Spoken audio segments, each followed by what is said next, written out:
apareceu aqui para mim, Léo. Apareceu? Início de gravação. Apareceu. Gravação. Está gravando. Então, a Isso. tecnologia, eu tenho um certo problema em determinadas épocas, porque vocês conhecem os índigos. Já ouviram falar nos índigos? Bom dia, Liliane. Bom dia a As todos pessoas- novamente. Agora nós estamos gravando. Mas só voltar à ideia do índigo, que eu estava falando anteriormente. O índigo, a gente sempre fala em crianças índigo. É muito pouco falado a questão dos adultos índigos. E sabe-se que na década de 60 começaram a vir mais crianças índigo. Então, a partir da década de 60, e foi ampliando cada vez mais. Mas o que é o índigo, né? O que era a criança índigo? De tempos em tempos, a humanidade ela vai dando passos no processo evolutivo. Então, nós estamos exatamente na hora que a humanidade levanta o pé para dar esse passo. Só que para dar esse passo, é necessário uma grande mudança a nível mundial, a nível das pessoas, de crença, de tudo. E a espiritualidade começa a mandar para a Terra espíritos com uma frequência diferente. Então, a proposta dos índigos é que os índigos desconstrua a sociedade como ela está. Então, ela começa a fazer essa desconstrução. Ele, geralmente, é uma criança que bate de frente com tudo, quando está na escola, com os pais. Eles não aceitam um monte de coisa. Eles sempre, e muitas das vezes, eles são considerados TDA, TDAH. São justamente os índigos. Só que essas crianças índigos cresceram. Aí tem um livro que é muito bom sobre o assunto, chamado Adultos Índigos, e que traz uma leitura muito bacana sobre isso. E lá tem até um teste para você saber se você é índigo ou não. E eu fiz esse teste e deu 100% índigo. E aí eu comecei a entender um monte de coisa que eu não entendia. Porque eu sempre fui muito arteiro na época de escola, eu fui expulso de todas as escolas que eu estudei, era um pavor para os pais. Mas sempre teve uma coisa que eu nunca entendi o porquê acontecia. Que o meu relógio, nunca pude usar relógio no pulso, porque os relógios param. Relógio dentro de casa não funciona. Quer dizer, ele começa funcionando e daqui a pouco ele simplesmente para de funcionar. Aí lembra aquela vez que a sua mãe fez? Como é que foi a experiência que ela fez uma vez? A minha mãe sempre ficou com as crianças. Vocês conseguem me escutar? Desculpa. Você colocar isso aqui não dá, não? Não, isso não está funcionando. A minha mãe ficava com as crianças pra gente. E ela sempre muito incomodada, porque na nossa casa não tinha relógio. Até tinha, teve um tempo que o relógio ficava lá, parado, né? Aí tinha toda aquela não sei se é superstição ou se realmente é uma explicação energética que você não pode ter relógio parado em casa. Ela sempre muito incomodada com isso. Ela levava o relógio, ela não usava relógio de pulso, porque ela ficava incomodada. Então, ela levava o reloginho dela dentro da bolsa. Só que quando ela dormia, quando ela ficava lá em casa, o bendito do reloginho parava também. E ela não entendia, porque o relógio funcionava na casa dela. E na em casa não funcionava. Até que ela começou a se orientar pela programação da televisão. Então, ela criou um sistema de organização para ela através das novelas. Então, ela sabia, ela sempre acompanhou novela, que ela tinha que tomar tal remédio em tal horário, mas ela ia pela novela. E é assim até hoje. Mas é interessante. E qual a explicação do relógio parar, Léo? Então, é a frequência. É a energia? A frequência. A frequência. Pelo relógio, ele ter o mecanismo dele ser muito sutil, muito sutil. A frequência do índigo, ela interfere no relógio. E é aquele relógio mecânicozinho mesmo. O digital, ele até dá de vez em quando uns bugzinhos. É que nem eu estava falando um negócio do computador. Quando o índigo ele está passando por alguma Tensão, atividade, né? tensão, preocupação, agitação, como eu estou passando agora com a questão de mudança, essas coisas todas, Sim. a cabeça fica a 1000 por hora. Então, afeta tudo quanto é tecnologia. O Olha computador só. fica lento, trava, para, As luzes queimam. as luzes queimam, o chuveiro queima. Então, é uma loucura, Isso é um saco. é bem interessante. Aqui em casa também a gente tem muito problema com relógio e com chuveiro. Muito. Você está falando assim, agora a gente tem muito problema com relógio e chuveiro aqui em casa. E quando Então, queima um, provavelmente queima o pode ser outro. que tenha Tem que algum índigo. observar, né? Porque assim, tem que Observar, observar o comportamento, né, das pessoas. O índigo, ele é muito. É porque hoje a gente está nessa fase de medicalização, né? As Aham. crianças que saem fora da curva, até professor já pede para você. Olha, você Fazer não tem lá nenhum diagnóstico. Aí você já fica doido, porque isso já bate nas suas crenças, na sua preocupação Entendi. de tudo. Aí você já começa a procurar, às vezes, né? E aquele negócio, é uma explicação que encontrou reflexo na explicação médica. Existem hiperatividades, né? E que realmente Uhum. travam, né? O desenvolvimento, existe. Mas aí começou uma rotulagem geral, como tudo, né? Que é desconhecido para a gente. Porque os índigos começam a chegar no planeta, se eu não me engano, na época no final da Segunda Guerra, para poder mudar a ordem mesmo. Ele vem questionar. E aquela velha história das ovelhas negras da família, né? Que tem sempre, não que todos sejam índigos, né? Mas que tem sempre uma pessoa que faz mudar um curso ali, que faz quebrar um padrão, que faz quebrar uma crença. E o índico vem com uma energia a mais para poder fazer. Se a gente começa a mudar a gente mesmo, mudar o núcleo em que a gente vive, isso vai se expandindo em termos de consciência global, né? E tem uma coisa que é interessante, Muito legal. que o índigo ele vem com essa proposta de desconstrução. Estão escutando direitinho? Está muito baixo. Sim. Não, Não, tá tá ótimo. baixo, não. Peraí, Tá ótimo. cadê? Tá ótimo. Não, então pode botar. Pode.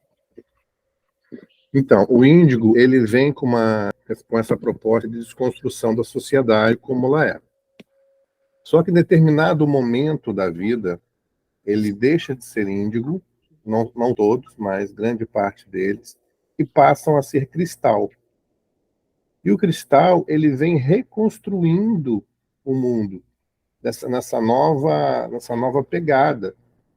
Então, por exemplo, eu acabei, com o passar dos anos, me transformando em cristal, porque eu venho a trabalhar com cura, com a mediunidade. Então, é uma tendência do cristal.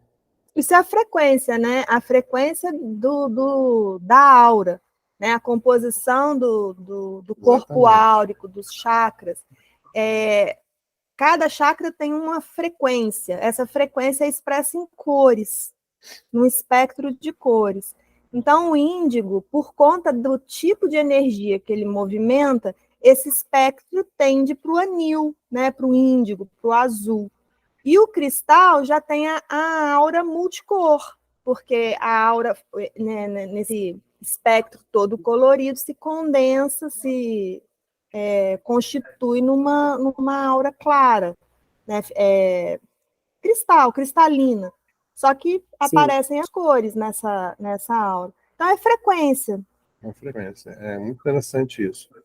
E se você começar a perceber as pessoas à sua volta, até mesmo você vai ver que encaixa um pouco nesse padrão. Mas é muito bacana. Que legal. Mas, entrando agora no nosso papo da macumbaria... Mas não deixa de ser, né? Não deixa de deixa ser, de ser. verdade.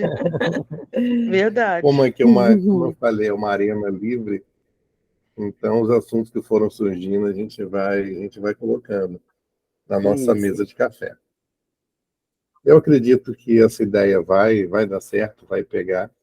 Acho que aos pouquinhos as Com pessoas vão certeza. chegando e não é uma coisa que a gente quer que fique lotado, porque senão ninguém consegue falar direito, mas ao Justo. mesmo tempo a gente vai deixar aberto. Quem quiser, toda terça-feira, a não ser quando eu estiver viajando, dependendo do lugar Sim. que eu estiver, se eu não tiver rede. Se eu tiver rede, qualquer lugar eu faço. Mas aí a gente vai tocando. Quem puder estar com a gente aqui vai ser muito bem-vindo. Deus E quiser. vocês duas estão sabendo, Foi então eu muito posso legal. falar. Não, não posso, não, porque está sendo gravado. Ai, ai, Olha que perigo, gente. Olha que perigo. Olha o Olha que perigo. perigo. ai, ai. Para aqueles que Nós estão estamos escutando sabendo a e continua no gravação, segredo. Pronto. é uma notícia boa que nós temos para dar daqui a pouco. Daqui a algum tempo a gente vai dar essa notícia, porque ainda é um pouquinho precoce. Mas eu esqueci que estava sendo gravado. Mas Mas é voltando, legal que, sim, eu senti falta, depois que a gente terminou, né, as nossas conversas de manhã, e eu senti falta, eu falei, poxa, aí a Eliane veio trazendo aquele videozinho, falando, né, das pérolas do Pai João, né, que vocês iriam trazer, eu falei, poxa, seria perfeito a gente relembrar Verdade. aquela conversa e trazer isso. Foi o que eu falei, pondo lenha é na verdade. fogueira lá. Mas, assim, é uma coisa que eu também estava sentindo falta. Mas o Pai É, João vem falando com a gente umas coisas muito interessantes sobre a questão da mediunidade. E é uma coisa muito legal, cara, que acontece tanto aqui quanto a nível de consultório, que parece que o mundo, em determinadas épocas, começam a convergir para determinado tipo de problema, determinado tipo de assunto, e um assunto que vem sendo recorrente é a questão do médium. Do médium em relação à assistência, do médium em relação aos guias. E uma das coisas muito interessantes, eu acho que eu já até contei essa história no grupo lá, que o que aconteceu com a minha mãe alguns anos atrás, há muitos anos atrás, mais ou menos, sei lá, uns 30 anos atrás. Uma casa que eu frequentava, minha mãe é uma pessoa muito descrente das coisas. É aquela crente descrente. Crente e descrente. Ela quer saber, mas ela desconfia, ou ela. Enfim. minha Ela, mãe é ela exatamente falava, assim também. ela falava que ela não gostava de ir a terreiro, porque sempre que ela estava no terreiro, a entidade que ela ia conversar ia embora. Que ela subia e deixava ela conversando com o médium. Até ela começar a conversar. Não, na realidade, era o que ela falava que o médium não estava incorporado. Começava a falar, fazia ali mesmo. Até que ela começou a conversar com o pai João. Aí ela começou a falar que era a única entidade que ela tinha certeza que estava ali realmente era o pai João. Mas aí o interessante da história é o seguinte: um dia ela foi num centro que eu estava começando a frequentar, eu não trabalhava ainda, não era desenvolvido. Eu falei, não, mãe, vamos lá, você vai gostar, era Obreiros de Cristo, uma coisa dessa. E ela foi. Aí quando chegou lá, ela foi conversar com uma entidade lá, não lembro mais se era caboclo, se era vovó, o que era. E a entidade chegou para ela e perguntou, mas filha, o que você está precisando? Não, antes disso começou a falar, tudo bem, filha, tá tudo bem. Ele, então, estou vendo aqui que você vai casar. Minha mãe tinha uma aparência muito jovial na época. Então, eu falei assim, mas que a senhora vai casar? Ela falou assim, eu já sou casada. Ela, então pode ser que a senhora case de novo. Mas uma coisa que eu posso garantir para você, você vai ter filhos. Ela falou, eu já tenho 3. Ah, então você vai ter mais um filho por aí. Ela falou, olha, eu já cortei tudo. Aí ele falou, então vai ser adotivo. E aí começou a falar um Arrumava monte de solução para barbaridade, tudo. nada batia com nada, até que ele virou aqui assim, ele virou e falou assim, mas o que eu posso estar te ajudando? Aí minha mãe, já sem muita paciência, virou para a dita entidade e chegou para ela e falou assim, olha, eu tenho uma fábrica de bolsas eu estou com uma dificuldade muito grande para conseguir comprar uma máquina. É uma máquina de costura especial para couro. Eu estou com muita dificuldade. A ideia dela também. Estou com muita dificuldade de conseguir comprar essa máquina.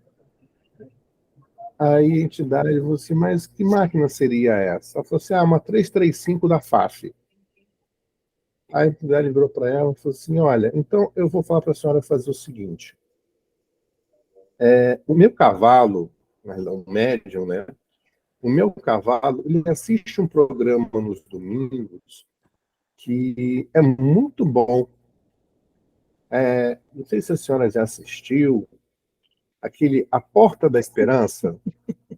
Nossa. Minha mãe, não, então, gente. a senhora vai mandar o seu pedido para a Porta da Esperança e na hora que ele jogar a cartinha para cima, eu vou estar lá para ajudar a segurar a sua cartinha. Jesus amado. Olhando para a cara dele, Misericórdia. assim, desnornado. Aí conversou com o dirigente lá no centro, é claro, o médium foi retirado do quadro de médiuns. Mas isso exemplifica um pouquinho do que acontece em todos os terreiros. Em todos os terreiros. Isso é preocupante, né? E tem situações muito mais sérias do que essa. Eu já tive alguns casos no consultório de pessoas que foram abusadas por entidade, quer dizer, por entidade não, por médium, né?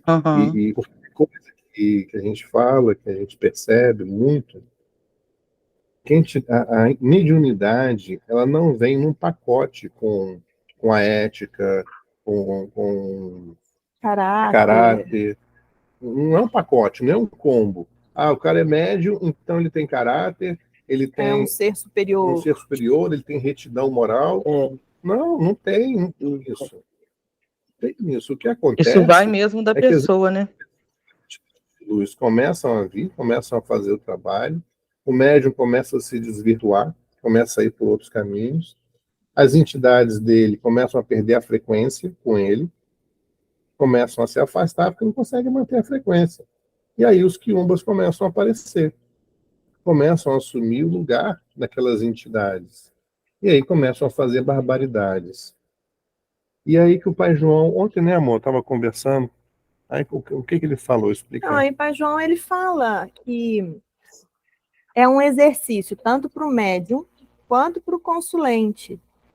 O médium precisa estar sempre tomando cuidado com o orgulho, com a vaidade, né? Com as próprias fragilidades. Ele precisa ter essa humildade de chegar no terreiro, no lugar que ele trabalha, e falar, olha, hoje eu não estou bem, hoje eu vou ficar aqui, vou trabalhar em outra coisa, vou ajudar na assistência, mas eu não estou bem por N motivos.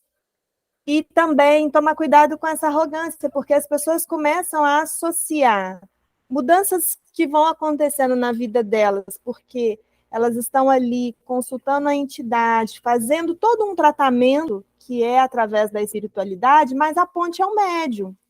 Então, fica aquela coisa meio endeusada, né? Como se o médium fosse, né, o responsável alguém por superior. isso. Isso mexe com as vaidades. Então, sempre tomar cuidado com o médico, sempre tomar cuidado com essas sensações, da mesma maneira que precisa, né, dentro de uma casa, dentro dos grupos de estudos, mostrar para os consulentes essa coisa de você questionar com educação, com humildade, coisas que a entidade está ali trazendo para você, que às vezes você não entende, não vê sentido, ou mesmo que vai contra juízos de valores, né, de cada um. Virar e assim, criar esse hábito de, mas espera aí, vovô, me explica melhor. Por que eu preciso fazer isso? Ou eu não entendi, ou eu não consigo pensar desse jeito. Tem forma da gente fazer diferente? Mas, assim, também ensinar para o consulente essa humildade de reconhecer que ele precisa de mais informação, de mais entendimento, e também não trazer arrogância, porque às vezes, né, a gente tem essa coisa do questionar como uma coisa muito, eu preciso questionar tudo, e na verdade é isso, colocar numa balança aquilo que faz sentido e aquilo que não faz sentido. Então é muito importante essa troca, esse exercício, tanto do médium, quanto a ensinar também o consulente, né, a entender o que está acontecendo ali, dentro de todo o processo, né, porque a gente tem ali dentro, nessa seara, a gente tem situações magísticas, ritualísticas, coisas relacionadas a crenças.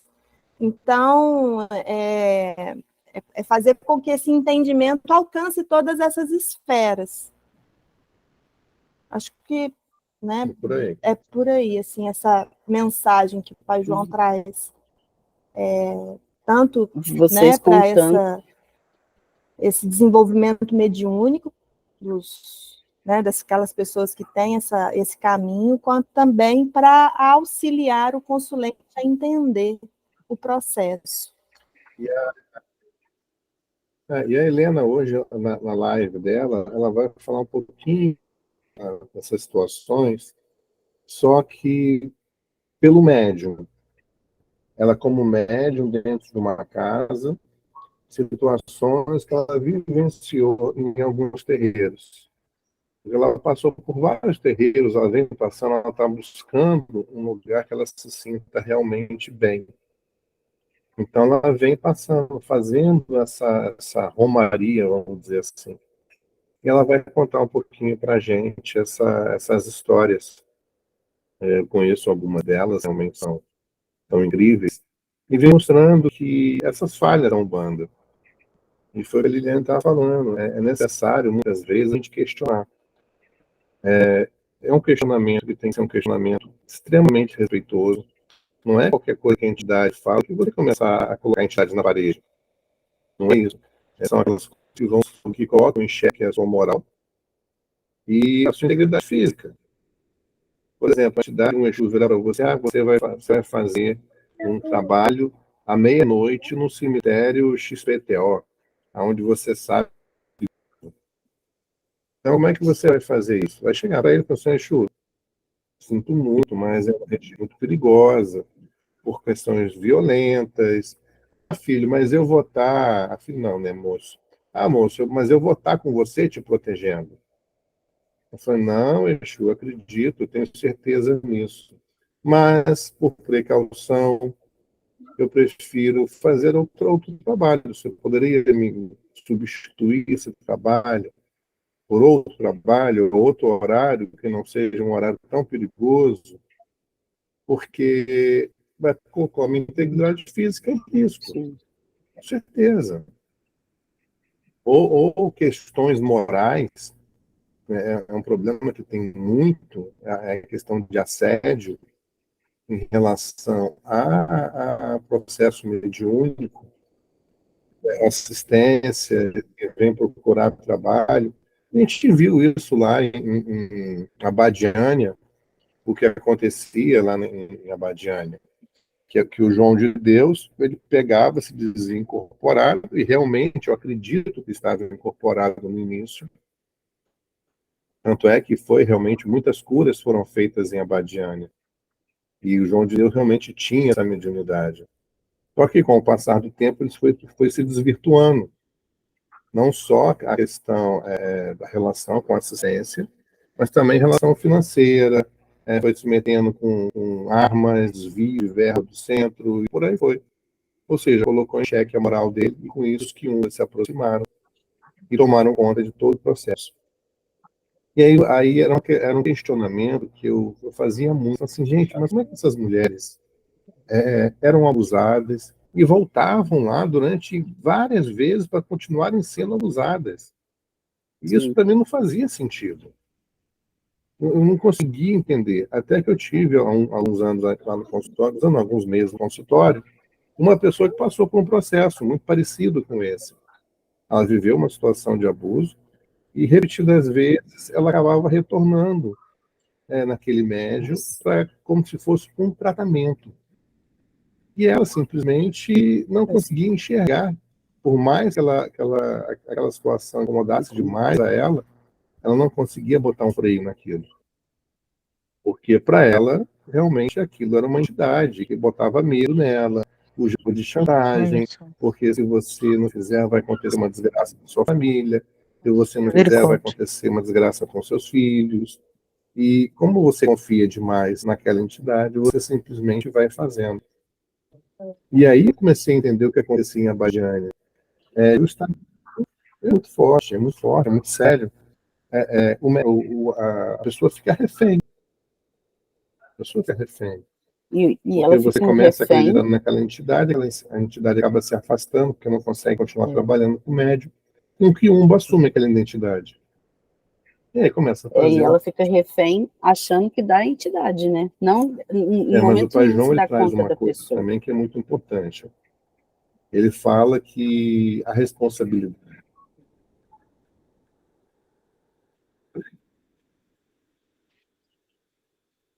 Mas aí entra uma outra coisa, Bruno, e o Pai João traz também, que é a responsabilidade do médium.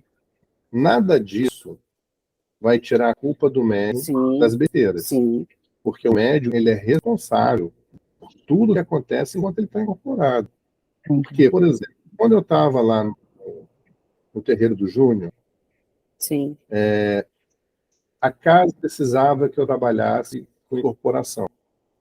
Eu não queria trabalhar com incorporação, eu queria trabalhar com processo energético, com cura, porque já era um direcionamento das minhas entidades, do meu povo. Então eu conseguia controlar. Eu conseguia firmar minha mente e falar, não, nós não vamos incorporar aqui, porque não é o momento. E eles me respeitavam em relação a isso. Porque é um acordo. Sim. Nós não somos joguete na mão das entidades. Nós permitimos trabalhar. Isso é caridade. Acontece muito com os médios de berço, e no início dos trabalhos, eles não incorporaram, eles não controlarem. Então, na realidade, não é uma falta de controle, é uma falta de orientação. De chegar para o médium e falar para ele, olha, você pode não incorporar. É você firmar a cabeça, é você bater os pés no chão e você falar, não vou incorporar aqui. Não posso, não é o lugar. Não é assim que as coisas funcionam. Você lembra, amor, há uns anos atrás, que a gente estava na cozinha, lá em Juiz de Fora ainda, e foi o quê? Foi o... Eu hoje acredito que, eu não lembro se foi o seu Zé ou se foi o seu Sete, acho que era o seu Zé. O seu Sete ainda não tinha se apresentado. Era o seu Zé, né? O Zé Pilintra. O seu Zé. Porque o seu Zé ele é muito malandro, é um malandro, né? Então ele tem umas coisas assim que ele não gosta muito de respeitar a regra, não. Mas eu acho que não foi só isso, ele não querer respeitar. A gente estava iniciando o processo do Evangelho no Lar, as incorporações estavam retornando. Ah, é verdade. Você tinha ficado um período muito afastado dessa coisa mais ostensiva, né? Verdade. A gente estava começando ali. Então, eu tinha terminado um processo, um Evangelho, a gente tinha entrado, e aí o seu Zé veio. Então, teve um contexto ali. Foi. Eu fiquei muito bravo. Porque era dentro de casa, porque a gente tinha um lugar separado. Que nem a casa daqui, Bruna, que tinha aquele espaço lá atrás, né? Aí em Juiz de Fora era também. A gente fazia dentro de casa o Evangelho. Era um lugar que tinha um gongá e tal. Era ali que a gente fazia as nossas orações. E aí, nesse dia, nós terminamos e entramos. Aí a gente estava na cozinha. E aí o seu Zé veio. Aí eu fiquei muito bravo. Fui lá no Gongá e falei assim, olha, eu não admito que esse tipo de coisa aconteça. Nós temos o horário aqui, no momento certo para a gente trabalhar. Então, eu não admito que esse tipo de coisa aconteça em qualquer lugar. Não é para isso. E desde então, eles sempre me respeitaram. É que nem a questão do tabaco. Com exceção de quando o Leonardo falou aqui, às 4 ventos, com o pai João, tendo umas discussões, umas BRs aqui, que ele falou que ia para a igreja evangélica, que ia trocar todo mundo por uma Bíblia. Aí o pai João comigo, né? Virou para mim e falou assim: deixa o filho ir, Eu boto ele de cabeça para baixo e vai ser exorcizado lá no templo. Eu boto ele de cabeça para baixo, é ótimo. A gente tem uma ideia. Tem dia que eu entro no lugar e falo assim, vou botar vocês tudo de cabeça para baixo. Não tinha uma coisa antigamente que eu falava com o Santo Antônio, botar o Santo Antônio de cabeça para baixo para arrumar marido. Você tentou deixar, verdade. Vou botar vocês tudo de cabeça para baixo. O que serve para um serve para outro, né? Então, independente da religião, né? A gente põe o santo de cabeça para baixo. Cabeça para baixo. Eu ficava culpado, mas depois de conversar com o Ulisses, lá da tenda Boom de Honda, ele falando que muitas vezes a gente chegava no gongá dele, num período muito difícil que ele passou, e que ele pegava e ficava muito bravo, que a vontade dele é quebrar as entidades, que é a entidade, quebrar as imagens todas, porque é aquela coisa, é fragilidade humana. Mas aí depois a gente vai se centrando novamente, a gente consegue escutar eles, e aí você vai entendendo. E hoje a gente entende muita coisa que aconteceu com a gente. Foi muito difícil para a gente essa passagem aqui por Araruama. Desde que a gente saiu de fora, a gente entrou num sistema de aprendizado acelerado. Aí o pai João fala com a gente que a gente passou por um processo de aprendizagem de muitos anos em poucos dias. É mais ou menos o que ele fala. Vocês passaram por um aprendizado de muitos anos em poucos dias. Através dos processos, das dificuldades, e da gente se manter, né, no caminho. Eu falo que a gente, por várias vezes, eu passava na frente da igreja evangélica assim, olhava, eu falava, eu vou entrar.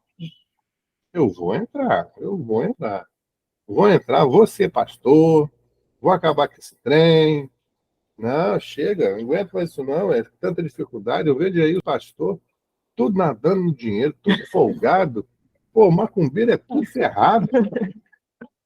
Todo macumbeiro é ferrado, vai dar os pais de santo, tudo mora mal, tudo mora na favela, tudo mora nos cantão. Aí que o pai chamou minha nossa atenção, né, amor? Não, e ele falou que a gente estava com os nossos filtros errados, que era para a gente começar a prestar atenção no entorno. E que não era assim, e que, enfim, é aquele negócio, é o aprendizado de todo mundo, não, né? Não tem diferença para ninguém. E assim, a gente tinha que caminhar um dia de cada vez e prestar atenção nesses filtros mesmo. E tudo passa muito por isso, passa pelo filtro que a gente está vivendo na época. O negócio é que a gente não tem a dimensão, as dimensões são diferentes, né? Então, assim, o nosso tempo corre diferente do tempo de Deus, né? Do tempo dele, das outras dimensões espirituais. Então, assim, verdade. como ele coloca, para a gente, o período de encarnação é um piscar de olhos. E para vocês é essa coisa arrastada, né? Dentro de um processo encarnatório aí.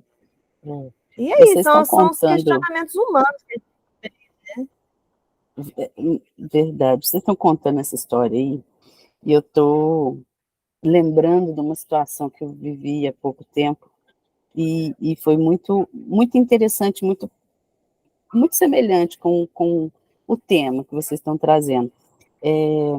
A gente tem aqui, né, um empreendimento lá em Lima Duarte, não sei, Léo, se o Joseph já te comentou sobre ele, ou eu mesma, não sei. E o empreendimento lá, de um tempo para cá, começou a ficar muito agarrado, e nada de desembolar, e a gente pelejando, não conseguia. Até que a gente conversou numa reunião, né, já comum, que a gente costuma fazer, a gente conversou com as donas da terra, né, só para vocês entenderem. A gente tem uma parceria com as donas da terra, e a gente está trabalhando como incorporadores, fazendo um condomínio. Bom, aí a gente conversando com as donas da terra, a gente já tem um relacionamento já de uns 2 anos, né, essa é a relação profissional, e a gente conversando sobre isso, falou, pô, mas está agarrado, está difícil, não vai. Aí uma virou para mim e falou assim, isso só pode ser espiritual. E a gente nunca tinha falado aquilo que você estava dizendo, né, a gente nunca se apresenta como macumbeira, né, e a gente nunca tinha falado nesse tema, era sempre na questão assim, profissional, nos entraves burocráticos de prefeitura, de governo, essas coisas.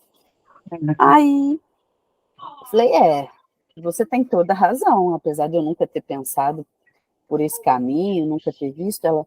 Por quê? Você consegue ver isso pra gente? Eu falei, então, acho que sim, né? E aí a gente começou a buscar, né, orientação espiritual sobre o problema. E aí a gente voltou, buscamos algumas orientações, e de fato o troço estava tudo carregado, tudo amarrado, e não é de agora, é de muito tempo, por isso que nada funciona lá. E aí a gente eu fui devolver o retorno para essa pessoa e fui falar com ela. Falei, realmente, a gente fez algumas consultas e tal, e não tá legal mesmo não, a coisa tá travada. E aí ela veio com uma informação para mim, que ela tem uma pessoa lá, que vira e mexe, é uma médium já de muitos anos, e que sempre passa lá, e que benze, e que orienta com banho, que orienta com, né, com um trabalhinho aqui, outro ali, acender uma vela, fazer uma oferenda, enfim. E aí, eu falei, que bom, então, né, peça para essa pessoa ir lá para fazer alguma coisa assim. Aí, um belo dia, um dos funcionários que está trabalhando lá na obra, de manhã cedo, manda uma foto para a gente. Uma garrafa de cachaça de bebida alcoólica caída, com as velas pretas, com tudo queimada, no pé da porteira do condomínio, que a gente, né, fecha, certo? Aí eu falei, puxa vida, estão fazendo trabalho mesmo. Em agosto do ano passado, a gente tinha encontrado algo semelhante, mas mais assim, genérico, próximo à estrada, a BR, lá em Lima Duarte e tal, mas na entrada da fazenda, né? Não na porta, na porteira do condomínio. Aí, lá em agosto, eu vi aquilo, achei estranho e tal, falei, gente, recolhe, joga lá rio abaixo e tá tudo certo. E dessa vez apareceu de novo, eu peguei e mandei para ela. Falei, olha, Betânia, de fato não tem jeito. Estão fazendo algum trabalho para trancar as porteiras aí, para impedir que a gente faça alguma coisa, que a gente continue com o empreendimento e tal. Isso não é legal, isso não é bacana, porque a gente está trabalhando com seriedade, está tentando fazer a coisa certa, dentro dos trâmites burocráticos legais, e eu não consigo aceitar esse tipo de coisa, não. Porque se tem quem faça mal, eu tenho certeza que tem muita gente que faz o bem, e a gente vai dar um jeito de desfazer essas maldades, tudo que está acontecendo aí. Aí ela riu, virou para mim e falou, Bruna, fui eu. Aí eu falei, foi você que fez o negócio lá? Ela Bruna, fui eu, lembra que eu te falei da moça, da Fatinha? Ela veio aqui e fez esses negócios pra gente, a gente fez umas oferendas para os caboclos lá da mata e tal, e ela vai voltar aqui semana que vem. E eu queria... E aí ela vai voltar para a gente continuar. Aí me deu um estalo assim, eu falei, deixa eu conhecer essa pessoa, eu quero conhecer ela. Ela falou, não, você vem que eu te aviso. Aí ela me avisou, eu fui. No dia que eu cheguei lá, eu fui com uma amiga, né, com a Renata, eu tenho ido com ela, né, ao barracão dela, como ela disse, e ela já é uma médium já desenvolvida há algum tempo e tal. Eu falei, Renata, vamos. Porque eu achei muito esquisita aquela cachaça, aquela vela preta lá, mesmo que ela tenha feito, né, para abrir os caminhos e tal, mas alguma coisa me diz que fez com boa intenção, mas não fez certo. Aí falou, vamos embora, Bruna. Ela gosta desses assuntos de macumba também, vamos embora. Aí fomos. Aí cheguei lá, Léo, a senhora, era uma senhora, e ela conversando, eu falei, gente, é um diamante bruto. E aí eu pensei, como pode, né, a mediunidade, a espiritualidade, a própria pessoa, eu percebi nela, e depois conversando com a Renata, que a gente ficou lá um tempinho conversando e tal, entendendo a situação, e aí depois eu e a Renata, a gente voltou conversando, e a gente teve mais ou menos o mesmo feeling sobre a pessoa. É uma médium com muita força, é uma médium que trabalha com as entidades dela já há muito tempo, tem uns 30 anos que ela falou que ela trabalha, que ela desenvolve e tal, Mas eu fui percebendo que é isso que você falou, Liliane, não tem filtro, assim, a pessoa, ela faz as coisas com muito instintivamente. E eu comentei com a Renata que eu me lembrei da minha infância, porque quando eu era criança, eu via muita gente assim. Eu era criança, eu não tinha noção, né? Eu não tinha essa avaliação crítica, mas eu olhava e falava, gente, a pessoa recebe a entidade, a pessoa trabalha com a entidade, a pessoa dá conselho, a pessoa fala, e é fato, não está ali, não tá ali um médium querendo ser charlatão, não. É sim o guia, é sim a entidade, mas não tem o domínio daquela situação, no sentido de ter o fundamento da Umbanda, ter o fundamento dos ensinamentos da entidade, ter o fundamento das coisas, para poder, sim, desenvolver um trabalho ainda melhor. Então, a impressão que me deu dessa senhora é que ela tinha uma boa vontade imensa, tem uma energia, tem uma mediunidade muito forte, mas é um diamante bruto, porque enquanto ela não percebeu que estávamos, eu e a Renata, né? A Renata é uma médium já atuante, desenvolvida. Eu naquela coisa de querer, né, relembrar as coisas. Enquanto ela não percebeu isso, ela ficou se explicando para mim, não, porque eu sou do bem, eu não gosto de fazer maldade não, que a gente faz isso, que a gente faz aquilo, a gente vem aqui para dar uma orientação e tal. Ela estava se justificando. Depois que ela, né, com a espiritualidade dela, percebeu a Renata e a espiritualidade da Renata, porque a chefe de coroa dela é muito forte. Você olha para a Renata, você vê a vovó dela ali, assim, sabe, de frente. Quando ela olhou para a Renata e falou, você tem uma vovó aí? Ela mudou completamente a forma da condução da conversa. Ela ficou meio receosa, ela se travou assim e começou a cantar ponto baixinho. Você vê, a gente estava numa conversa informal, a gente não estava fazendo nenhum tipo de trabalho, não era gira, não era nada. Mas ela começou a cantar baixinho os pontos, começou a olhar para mim, olhar para ela, fazer umas previsão meio maluca, assim, sabe? Ah, porque vai acontecer isso, porque vai acontecer aquilo. Eu fui olhando aquilo e falei, gente, a mulher não tem filtro.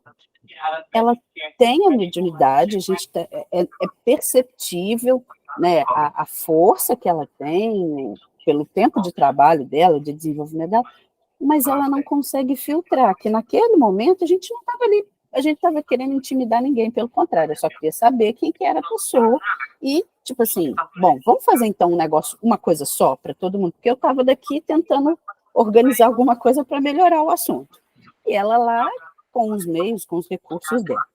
E aí ela nos contou algumas situações lá dentro do contexto do empreendimento que a gente percebeu, eu e Renata, que ela tem toda a boa vontade, mas ela não tinha condições de cuidar sozinha da situação, sabe? E eu achei isso muito interessante porque, você vê, é um médium que trabalha já há quanto tempo nesse caminho e ainda assim tem essas nuances de não ter o filtro, de não ter o fundamento, de não ter isso que eu costumo falar com você, Léo, que eu procuro demais, porque tem que ter fundamento, tem que ter, a gente tem que ter recurso para lidar com o mistério, né? E ela não tem recurso, ela é um diamante muito bruto, e que por 30 anos ainda não conseguiu, não foi lapidado, né? Aí é do perfil do médium, da característica de cada pessoa.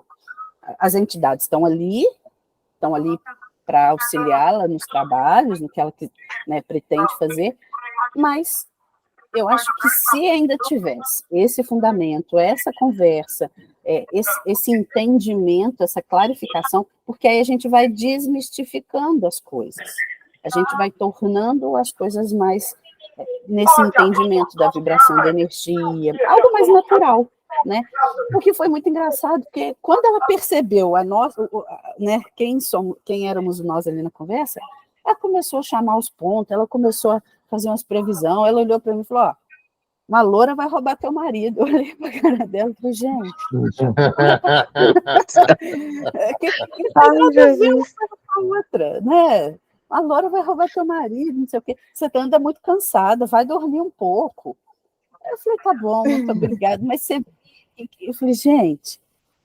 Então, isso tem muito a ver com o que vocês estão dizendo aí, que vocês estão contando, né, falando de como é o médico, de como é a espiritualidade. Naquela situação eu não vi charlatanismo, mas eu vi, assim, uma pessoa sem filtro, sem lapidação. Claro. Mas, às vezes, também até pelo contexto em que ela atua. Porque, às vezes, as pessoas que ela atende, com benzimento, aquilo faz sentido para elas, né? Sim. Então, eu acho que é o que o Léo sempre fala também, essa questão da Umbanda. Por ela ser dispersa, ela tem muitas possibilidades e também tem muitas, vamos dizer, dificuldades de se firmar, né? Porque como cada terreiro ou cada médium que cria um grupo ali, que se coloca em serviço, acaba tendo uma visão, acaba tendo isso daí. Por um lado, abre um leque de possibilidades, porque você vai atrair as pessoas por frequência. A frequência que você atua naquele lugar ali, as pessoas vão chegar a você porque você pode ajudar aquele tipo de frequência. Mas, por outro lado, também a gente tem essa situação que fica tudo meio misturado e que precisaria sim, de uma parte de estudo, que eu acho que é o que falta na maior parte. As pessoas, até mesmo os consulentes, eles entram numa zona de conforto de ir lá e perguntar a entidade. E transfere aquele problema. E transfere essa responsabilidade de decisão para o que a entidade falou. Então, é cômodo também para a gente, né? Para os consulentes de forma geral, porque sai da nossa esfera de decisão, mas o vovô falou. Mas né? Aí você está transferindo toda essa situação. Aí acaba sendo tantas coisas que influenciam nesse processo, que é questão de autoconhecimento, de buscar a sua verdade, né? É um imbróglio, uma confusão. E acontece uma outra situação, Bruno, que nem você estava falando, que a senhora estava tentando incorporar ou incorporada naquela coisa de ter um processo de visão do que está acontecendo, deixando de acontecer. Muitas vezes o que acontece em alguns terreiros, que o médium ele se vê na obrigação de incorporar. E aí ele começa com o animismo. E é uma coisa que a gente vê isso aí no nosso próprio trabalho, dificilmente quando a gente vai fazer descarregar alguma coisa, fazer um ebó, fazer um ecó, qualquer coisa nessa linha, eu estou incorporado. Na maioria das vezes eu não estou incorporado. Você for fazer um despacho, fazer alguma coisa, o médium não incorpora. Sim. É raras vezes que acontece. Não existe certo ou errado, mas é difícil, geralmente, o médium estar incorporado para fazer uma coisa dessa, um trabalho desse. Geralmente ele está consciente, totalmente consciente, a entidade está próxima dele ali, mas aí ele vai, faz a firmeza, coloca o ebó, coloca o ecó, ele faz o trabalho dele e as entidades estão ali próximas a ele. Ele não precisa incorporar para fazer isso. Até porque o ambiente não é para isso. Sim. Entendeu? Então, é muito ali. Ela não precisava fazer essa teatralização toda. Não havia essa necessidade. Ela só pegar e você trabalha para isso e isso. Ponto final. Mas aí sai desse ideário, né, da pessoa que está esperando que a entidade esteja ali e atuando, né? É como se não estivesse funcionando, o negócio não fosse funcionando. Juntando as duas coisas que vocês falaram, é isso mesmo, Liliane, é o contexto do ambiente. Esse tempo que eu tenho convivido lá em Lima Duarte, eu tenho percebido que é uma cidade que tem uma mentalidade, um inconsciente coletivo muito rústico ainda, muito da roça mesmo, sabe? Eu não quero aqui estar dando um juízo de valor, mas realmente é um lugar muito de roça, aquela coisa muito das antigas e tal. Pensamento ainda muito tradicional de cidade do interior. E, por outro lado, Léo, essa situação que você está comentando, eu acho que se a pessoa não tiver um preparo, por exemplo, né, elas foram fazer o tal bendito trabalho, levar as coisas lá no mato para o caboclo. Nós não estávamos, elas contaram a situação para a gente. Em um determinado momento, eles estavam rezando, né? Eu não sei se a médium estava incorporada ou não. Ela deu a entender que não estava, porque eles estavam só fazendo as orações. Como você falou, não necessariamente precisa estar incorporado, né? Até aí, ok. Só que, como a pessoa é muito, não tem filtro, é muito instinto e pouca compreensão da situação e domínio da situação, o que aconteceu? Muito provavelmente, elas nos comentaram lá, ela começou a vomitar, estavam rezando, e de repente ela começou a vomitar, e começou a rir. Gente, isso ficou, até para mim, que não tenho, ficou muito claro que alguma coisa ruim pegou ela, passou por ela e ficou. E causou mal a ela. Porque ela começou a vomitar, ela começou a falar umas coisas que eles não entendiam, estava a médium, a dona da terra, e mais um rapaz lá que é primo. Então, assim, aquela situação podia ter fugido de um controle de tal modo que poderia acontecer algo que acabaria prejudicando a própria média e as pessoas que estavam ali. Então, é muito no limiar do perigo, é muito no limiar da situação que pode fugir ao controle, né? E aí vai usando a mistificação, o animismo, vai usando esse teatro todo, e de repente a situação foge, porque não está, na verdade, galgado, com fundamento, com base para a coisa caminhar. E eu vi isso assim, muito claramente, sabe? E aí o contexto é perfeito para esse tipo de situação, lá, particularmente. É uma situação, Bruno, o que a Liliane falou aqui agora. Provavelmente ela também é uma médium de transporte. O que é o médium de transporte? O médium de transporte, ele trabalha com a incorporação, como a maioria dos médiuns que trabalham com a incorporação, mas ele tem a capacidade de incorporar o egum, capacidade de incorporar um quiumba, uma entidade que tá obsidiando alguém. Então, provavelmente, não é todo médico que faz isso, não é todo médico que consegue ter a frequência para conseguir segurar um espírito desse errante, sem luz, ou Sim. em busca de alguma coisa, ou foi contratado para fazer uma maldade qualquer. Então, alguns médios específicos que fazem esse tipo de coisa. E quando eu comecei a fazer isso, eu não sabia ainda que eu tinha essa mediunidade, que eu tinha essa capacidade, que era tudo a mesma coisa. Depois que a gente começou a entender um pouco mais que existia essa diferença e que não era todo médico que consegue fazer isso. E o vômito aí, no caso, pode ser um descarrego. Um descarrego da própria médium. Né?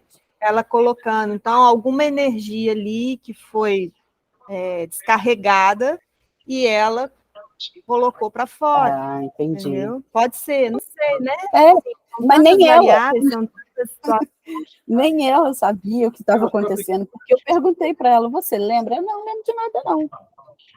Então, né? Ela está ali à disposição para a situação, mas ela não tem nem quem a auxilie, porque nessa situação eu jamais iria sozinha, mesmo tendo toda a segurança, toda a certeza. A gente precisa de ter alguém ali, né? Essa é a função primordial do Cambono, eu penso, de estar ali auxiliando, consciente da situação. Mas nem ela sabia o que estava acontecendo. Então a coisa veio, aconteceu, foi. Porque ela é muito inconsciente, assim, é um médium inconsciente. Aconteceu uma coisa comigo também, Bruno, que há alguns anos atrás, eu conversando com o Júnior, pai de santo do Rio lá que a gente frequentou. Eu comentando com ele, o Júnior veio fazer um curso de hipnose comigo na época, a gente conversando no intervalo, e a gente frequentava a casa da mãe Gilda na época. Para aqueles que não são de Juiz de Fora, é uma casa em Juiz de Fora que a gente frequentou há muitos anos, porque a Bruna era criança. Então, na live da Bruna, quem assistiu está lá. Ela fala isso. Mas na casa da mãe Gilda, um dia eu conversando com o Júnior, eu coloquei para ele sobre um médium que eu estava observando no dia da gira. Eu falei, Júnior, tem um médium lá. Na época eu não trabalhava na casa, eu era assistência. E, cara, eu acho que aquele médium não está incorporado. porque era uma coisa tão sem sentido que ele estava trabalhando com uma vovó, daqui a pouco começou a bater um ponto, na mesma hora ele botou a mão na cintura e começou a requebrar, começou a girar, e parecia que ele estava com uma pombagira. A impressão que me dava é que ele estava no animismo, e se empolgou com a música e soltou a franga. Então, o Júnior olhava para mim e falou assim: não, você tem que entender uma coisa. Um terreiro não se julga, porque a manifestação ela é diferente de médium para médium. A forma com que a entidade chega é de uma determinada forma. A forma com que a mediunidade ela se expressa é totalmente diferente de um médium para o outro. Então, não tem como você saber o que está acontecendo ali. Então, não pode existir um julgamento em relação à questão da mediunidade e do processo de incorporação. Ali ele me deixou numa calça curta, porque, sabe, para mim, eu estava criticando uma coisa que realmente estava acontecendo. E eu comecei a rever um monte de coisa os preconceitos que eu tinha. Eu sou uma pessoa muito cética em relação às coisas. Eu demoro muito para acreditar, para enxergar, então eu questiono demais. E ali ele começou a me mostrar que não cabe muito determinados tipos de questionamento. Não é nem o questionamento, eu acho que é o julgamento mesmo. Julgamento. Exatamente. Sim. Porque eu acho que questionar é da nossa natureza. Exatamente. A gente procurar respostas, né? E eu acho que enquanto as respostas não são sanadas, a gente tem que ir buscando, sim. Mas é colocar o juízo de valor. Obviamente que numa situação, por exemplo, de assédio, né? Sim. São pesos diferentes. Mas eu acho que no dia a dia, assim, com a espiritualidade, é buscar aquilo que faz sentido, né? Isso. É trazer aquilo que faz sentido, é buscar as explicações que fazem sentido. Em alguns casos, que a gente analisa os casos. Mais do que pensar. E talvez, assim, a gente tem essa coisa, né? O nosso raciocínio cartesiano, né, linear. E às vezes o Pai João mesmo fala comigo nesse processo de desenvolvimento mediúnico meu. Filha, você tem que sentir mais. O pensar é com os neurônios do coração, tá? Sim. Então, assim, é buscar mais o sentido, como é que aquilo bate em você e você deixa essa coisa, né, do pensamento linear, porque muita coisa não vai seguir essa cartilha. De fato. Não segue, é o nosso padrão aqui na Terra de pensamento, de agir no dia a dia. É aquela coisa que a gente precisa colocar a lógica para funcionar. E no caso, né, do autoconhecimento, de buscar as respostas que nos conhecer, você tem que passar por um outro âmbito de pensamento que vem sentir. Então, assim, é uma loucura, porque a gente tem que ficar também se questionando o tempo todo. Mas espera aí, eu estou sendo... Como é que isso está batendo em mim? Então, é doido o negócio. Eu costumo falar, a gente analisa o caso, né? A gente tem, o que você está dizendo, o olhar cartesiano não tem jeito. A gente tem que aprender esse processo de pensar com o neurônio do coração, gostei disso. Mas a gente analisa o caso, né? Aí, na hora que a gente vai criticar, eu falo, não, peraí, por enquanto eu não estou dando nenhum juízo de valor, eu só estou analisando os pontos daquilo que eu vi, né? E tento evitar a crítica, por isso que eu até comentei, eu falei muito para o Renato, falei, isso para mim é um diamante bruto que precisa ser lapidado. Eu estou só analisando o caso, eu não estou criticando. Eu acho que tem essa questão de... O que é a oferenda para o guardião, ali no caso da porteira, o guardião da porteira? O que é a oferenda? O que é a oferenda para o caboclo? O que é isso? Se a gente não tem, por exemplo, isso só funciona se a nossa intenção está focada nisso. Os elementos que são dispostos, que são oferecidos, se você só coloca no alguidar, só coloca, deposita na mata, deposita no... São só elementos. A cachaça é só cachaça, a pimenta é só pimenta, a fruta é só fruta. A partir do momento em que você coloca a sua intenção naqueles elementos, a energia vira magia, vira combustível. factível. Por quê? O Pai João fala muito sobre isso. Para atuar no mundo fenomênico, que é o nosso, a entidade precisa de energia fenomênica. Sim. Então, mas ela só funciona se você coloca a sua intenção ali. Eu estou te oferecendo esse alimento para que o senhor possa tirar a energia necessária para fazer a minha própria energia funcionar. Então, se a gente, de alguma forma, não consegue visualizar isso naquele processo ali, não funciona. E aí o problema continua. A limpeza não é feita, o equilíbrio não é feito, entende? Perfeito. Então, também vai por aí. A gente busca o sentido daquilo ali para que a engrenagem funcione, porque senão são só elementos dispostos, é só uma vela acesa, nada mais. Perfeito. A gente vê, aqui na cabana, alguns irmãos que chegam para a gente e falam... Não, estou olhando o relógio ali, que eu tenho que tirar o Luca da cama para fazer dever. Alguns irmãos que chegam na cabana e que não são da seara, ou está começando a caminhar, e que levam até o Pai João o problema, o Pai João dá as orientações, olha, filho, tem que acender vela, tem que botar vela, tem que fazer, tal. Vai na praia, vai na encruza, vai assim, assado. Aí a pessoa pega, teve um que até pediu para que comprasse as coisas. Ah, Léo, você vai passar numa casa, compra para mim, faz essa listinha para mim. Eu estou explicando para ele, cara, não tem, a situação não é o seguinte, não é o fato de eu ir comprar, mas o trabalho ele começa a partir do momento em que você vai na casa de ervas, em que você escolhe a erva que você vai pegar, a vela que você vai comprar. Então, o trabalho começa a partir dali, quando você começa a criar um vínculo com aqueles elementos que você vai usar na magística, na magia do processo. Você começa a ativar ele a partir dali. Aí, quando você chega no ambiente que você vai fazer o trabalho, você começa a criar um campo santo naquilo ali. Não é você chegar fincando as velas na areia, espetando as flores, acende rapidinho para ninguém te ver fazendo o trabalho de macumba, joga rapidinho o champanhe, vai sair correndo, que é para ninguém te ver. Então, você não faz a conexão, você não desperta os elementos.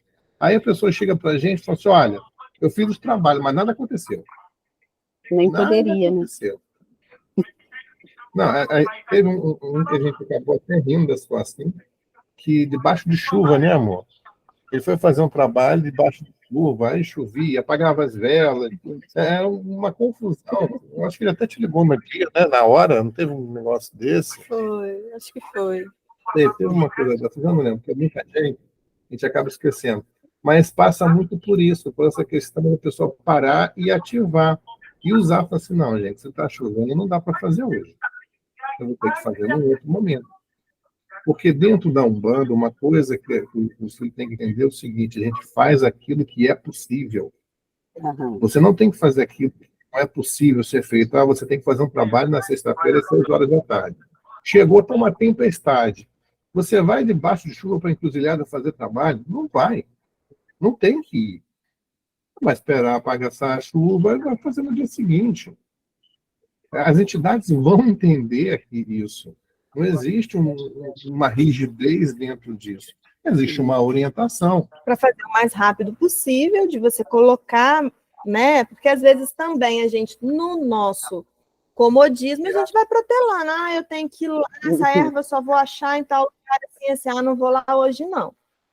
Ah, eu tenho que comprar não sei o quê, que lá na feira que tem. Ah, não vou hoje, não. Então você vai protelando. Aí o que o Pai João fala, às vezes o momento daquela magia, aquela energia que precisa ser conjurada, passou. Agora, às vezes, né, são coisas que demandam dinheiro, às vezes a pessoa naquele momento não pode dispor daquele valor.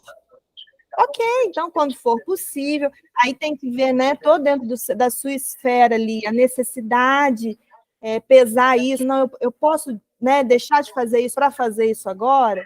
Ok, aí você coloca a sua intenção já nessa escolha, mas às vezes não é possível, às vezes é uma situação que não tem como resolver ali, então vai fazendo o melhor momento. Cada caso é um caso, né? Cada situação. E aí a gente tem esse discernimento movimento.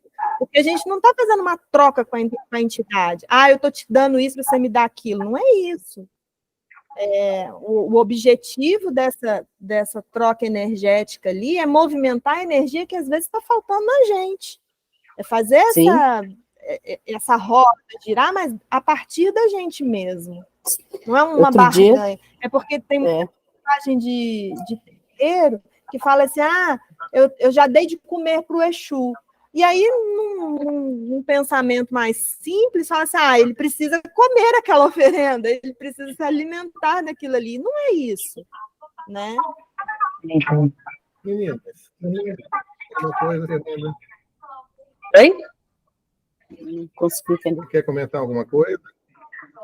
Só aprendendo bastante. Estou aprendendo bastante com vocês. Estou ouvindo aqui.